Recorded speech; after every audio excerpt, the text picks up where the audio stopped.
In a vibrant village, a dragon disguised as a giant puppy sneezed uncontrollably, causing chaos.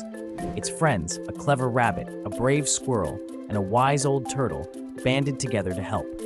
They quickly devised a plan to find the source of the dragon's sneezes. The rabbit searched for tickling flowers, while the squirrel climbed trees for clues. The turtle, with his calm wisdom, suggested they create a potion to soothe the dragon's nose.